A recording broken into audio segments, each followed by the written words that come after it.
ચાલો બેટા સ્વાધ્યાયનો 8.18 ધ્યાન રાખજો. સ્વાધ્યાયનો 8.18 છે આ પૃથ્વી છે. હવે એક પદાર્થ પૃથ્વીની સપાટી પર છે. પહેલા એવું કીધું છે રકમમાં કે નિષ્ક્રમણ ઝડપ કોની? પૃથ્વીની. અહીંયા પૃથ્વી પર પદાર્થની નિષ્ક્રમણ ઝડપ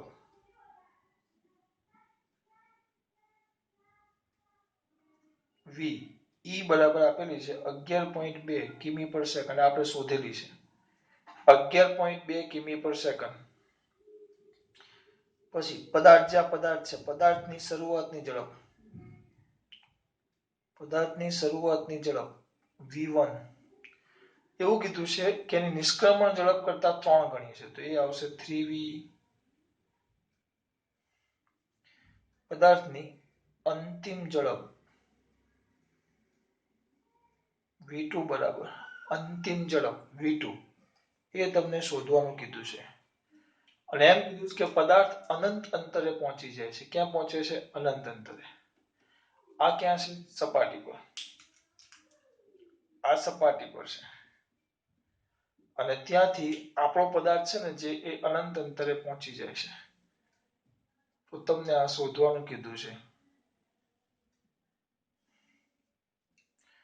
પૃથ્વી પર પદાર્થની નિષ્ક્રમણ ઝડપ ve બરાબર 11.2 કિમી પર સેકન્ડ. પદાર્થની શરૂઆતની ઝડપ v1 બરાબર 3v. પદાર્થની અંતિમ ઝડપ v2 તમને શું કરવાનું કીધું છે? શોધો. v2 શોધો એમ કીધું છે. કયા દાખલાની વાત કરીએ છીએ આપણે? સ્વાધ્યાયનો 8.18. કઈ કરવાનું નહીં. આવું ગમે ત્યારે બે કિસ્સા થઈ ગયા, એક સપાટીનો કિસ્સો અને એક અનંત અંતરનો.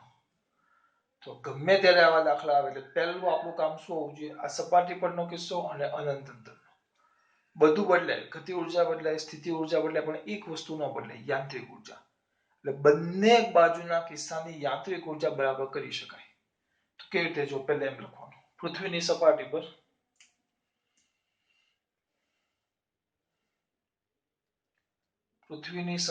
પર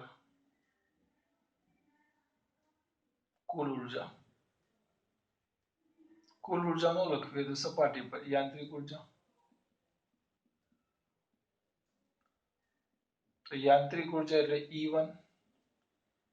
E1 is equal to K1 plus U1. K1 E1 is equal to K1 plus U1. K1 શું આવશે? 1/2 m V1 square plus U1 આવે minus G MEM. સપાટી પર એટલે અંતર શું આવે? પૃથ્વીની સપાટી પર અંતર થઈ જાય આપેલું સૂત્ર minus G MEM by I 1/2 m V1 square. પણ એમાં એવું કીધું છે, એમ કીધું છે એક જ મિનિટ આવી ગયું. આ V1 શરૂઆતની પૃથ્વીની સપાટી પર તો વેગ કેટલો કીધો છે બેટા? 3v. તો અહીંયા આવશે કે વેગ છેલ્લે મૂકો સર 1/2 m V1 square. હવે આવ્યું minus G MEM by RE. મારે તો નાના પરથી એક વસ્તુ સમજાવવાનું છે, હું તમને કેવી રીતે લખાવું, અલગ લખું કે ભેગું લખું એમ વિચારું છું. આને આપી દઉં સમીકરણ નંબર 1.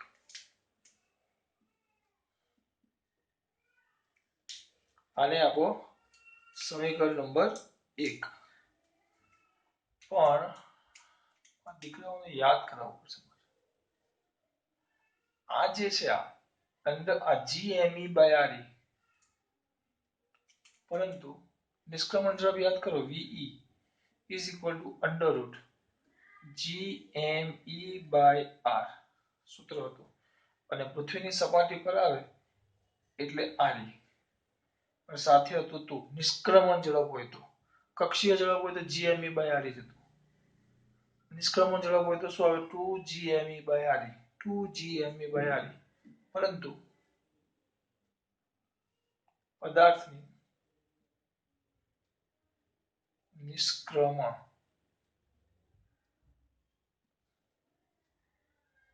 ઝડપ VE is equal two under route. આ સૂત્ર સાબિત કર્યું છે એટલે હવે આમાં એક આખી થિયરી પાછી લખવાનું બે આ યાદ હોવું જોઈએ. G me બાય RE માટે એક કામ કરો VE square is equal to 2GME by RE આવ્યું. તેના પરથી 1/2 VE square is equal to GME by RE. 1/2 એટલે આ એક સૂત્ર આવ્યું આપણે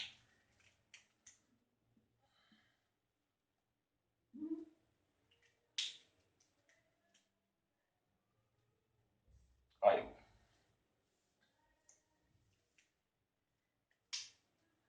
આ થઈ ગયું સમીકરણ નંબર 2. સમીકરણ 2 ની કિંમત ક્યાં મૂકતા 1 માં. તો સમીકરણ 1 અને 2 પરથી શું થાય બોલો.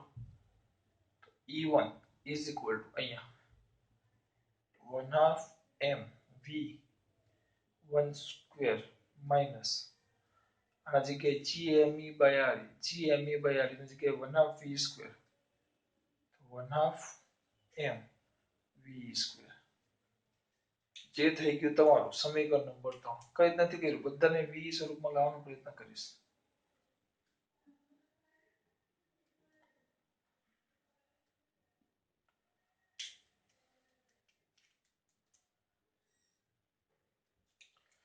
આ થઈ ગયું તમારું ઇક્વેશન નંબર 3. હવે આ થઈ ગયું સમીકરણ નંબર 1.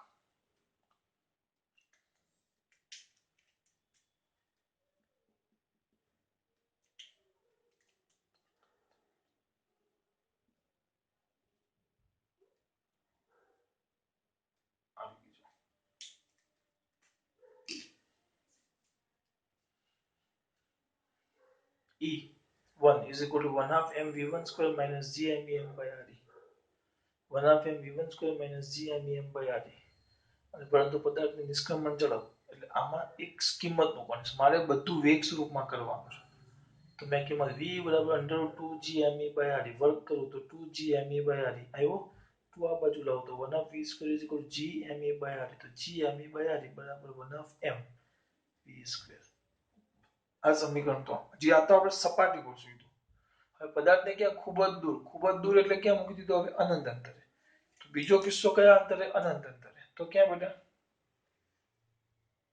દેખાય છે ને મેં લખેલું છે આરામથી દેખાશે. અનંત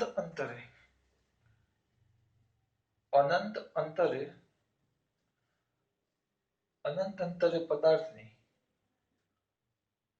યાંત્રિક ઉર્જા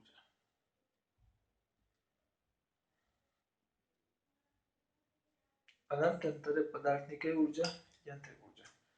સૂત્ર તો એ જ મૂકવાનું. સૂત્ર નવું ન આવે. E2 is equal to K2 plus U2 K2 1/2 M V2 square minus K2 તો એ જ આવે ને અહીંયા વેગ V2 છે લખેલું છે જો અંતે વેગ V2 છે એટલે 1/2 M V2 square ની સ્થિતિ ઉર્જા અનંત અંતરે છે તો G ME M પૃથ્વીનું દળ ME અને ત્રિજ્યા RE GME અને M આનું દળ M છે આ પદાર્થનું દળ. તો અહીંયા શું આવશે ઇન્ફાઇનાઇટ અંતર બંને વચ્ચેનું બરાબર. હવે અહીંયા કામ લખી નાખીએ. ધારો કે પદાર્થનું દળ M છે અને પૃથ્વીનું દળ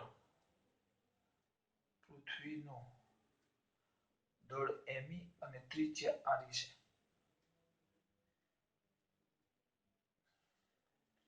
તો જો દળ તો એમ જ આવશે 1/2 mv સ્ક્વેર. તો અહીંયા વેગ v2 જે તમારે શોધવાનું છે. અહીંયા એમ કીધેલું કે પૃથ્વીની સપાટી પર એને જેની નિષ્ક્રમણ ઝડપ છે 11.2 એના કરતા 3 ગણી અહીંયાથી ફેંકવામાં આવે. આપણે ભણી ગયા 11.2 ની સ્પીડે ફેંકો તો અનંત અંતરે ચાલ્યું જાય. આ તો 11.2 કરતા 3 ગણી સ્પીડે ફેંકવામાં આવે એટલે અહીંયા લખ્યું 3v. બરાબર. એટલે આ પહેલી જો ગતિ ઉર્જા વત્તા સ્થિતિ ઉર્જા. ગતિ ઉર્જા 1/2 mv સ્ક્વેર. સ્થિતિ ઉર્જા ફિક્સ જ છે -gmem by r. આ સપાટી પર છે એટલે આના જગ્યાએ અનંત અંતરે છે minus G M M by અનંત અંતરે છે એટલે ઇન્ફાઇનાઇટ, બીજું કઈ કરતા નથી. વ્યવસ્થિત લખો. ધેરફોર આના પરથી ધેરફોર માટે E2 is equal to 1/2 m v2 square minus 0. કેમ? કોઈના પણ છેદમાં ઇન્ફાઇનાઇટ એટલે 0 થઈ જાય. લખતો નથી. આ આપણું થઈ ગયું સમીકરણ નંબર 4. તો સમીકરણ 2 સોરી 3 અને 4 ને આપણે ભણી ગયા યાંત્રિક ઊર્જા સંરક્ષણના નિયમ પ્રમાણે, પરંતુ યાંત્રિક ઊર્જા સંરક્ષણના નિયમ મુજબ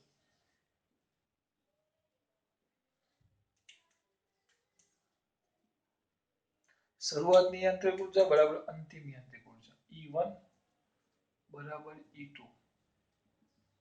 તો E1 આવ્યું 1/2 m v1 square minus 1/2 m v square બરાબર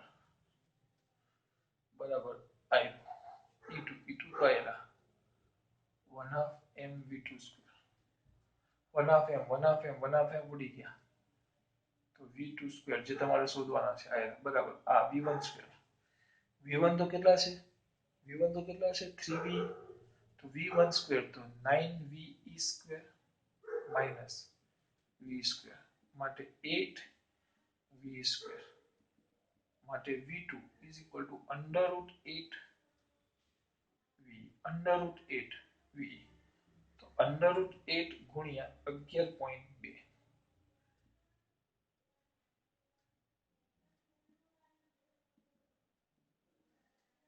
under root 8v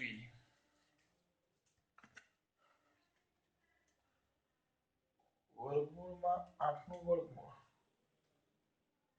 ગુણ્યા 11.2 31.67 એ લોકો કેટલા લીધા છે 67 31.67 કિમી પર સેકન્ડ. દાખલો પૂરો. બધામાં આ જ કરવાનું છે બેટા. દરેકમાં આવા બે કિસ્સા પાડવા ધ્યાન રાખજો. દરેકમાં આવા બે કિસ્સા પાડીશું. બે મસ્ટ બી પાડીંગ ધીસ ટુ કિસ્સા. પૃથ્વીની સપાટી પર એને પૃથ્વીની સપાટી પર નિષ્ક્રમણ ઝડપ જે 11.2 છે એના કરતા 3 ગણી ઝડપથી અહીંથી ફેંકવામાં આવે તો દૂર ખૂબ જ દૂરના અંતરે એટલે અનંત અંતરે એનો વેગ કેટલો હશે એવું તમને પૂછ્યું છે. એટલે એ કિસ્સાની મેં આકૃતિ દોરી નાખી. પહેલા સપાટી પર પછી અનંત અંતરે. બીજું બધું અલગ હોય પણ બે વસ્તુ સરખું હોય યાંત્રિક ઊર્જા. એટલે પહેલા સપાટી પર યાંત્રિક ઊર્જા સપાટી પર પદાર્થની યાંત્રિક ઊર્જા